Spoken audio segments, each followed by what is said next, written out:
ឧបនាយករដ្ឋមន្ត្រីហ៊ុនម៉ាណីដាក់ចេញអាទិភាពគន្លឹះ5ចំណុចដើម្បីពន្លឿនការកែតម្រង់រដ្ឋបាលសាធារណៈឲ្យកាន់តែរឹងមាំ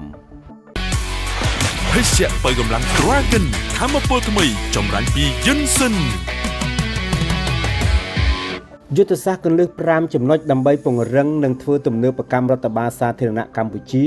ក្នុងពិធីបិទវគ្គបណ្ដុះបណ្ដាលឆ្នាំ2025និងបើកវគ្គបណ្ដុះបណ្ដាលឆ្នាំ2026នៃសាលាភូមិន្ទរដ្ឋបាលអាដាមឧបនាយករដ្ឋមន្ត្រីនិងជារដ្ឋមន្ត្រីក្រសួងមុខងារសាធារណៈតំណាងដ៏ខ្ពង់ខ្ពស់របស់សម្ដេចមហាបវរធិបតីហ៊ុនម៉ាណែតនាយករដ្ឋមន្ត្រីនៃកម្ពុជាបានដាក់ចេញនូវយុទ្ធសាស្ត្រគន្លឹះចំនួន5ចំណុច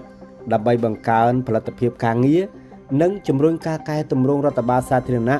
ឲ្យឆ្លើយតបទៅនឹងការប្រែប្រួលនៃបរិបទសកលលោក 1. កត្តាមនុស្សពង្រឹងសមត្ថភាពនិងក្រមសីលធម៌វិជ្ជាជីវៈរបស់មន្ត្រីរាជការគ្រប់លំដាប់ថ្នាក់ 2. ប្រព័ន្ធនិងយន្តការរៀបចំរចនាសម្ព័ន្ធនិងប្រព័ន្ធការងារឲ្យមានភាពច្បាស់លាស់និងរលូន 3. វប្បធម៌ការងារស្ថាប័នបណ្ដុះស្មារតីសាមគ្គីភាពផ្ទៃក្នុងនិងការទទួលខុសត្រូវខ្ពស់ក្នុងអង្គភាព 4. បច្ចេកវិទ្យា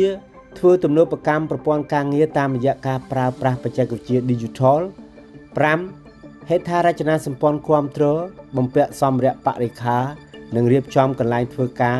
ដែលអំណោយផលទៅដល់ការបំពេញភារកិច្ច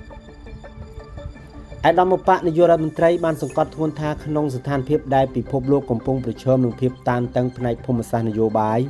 និងសម្ពាធសេដ្ឋកិច្ចសកល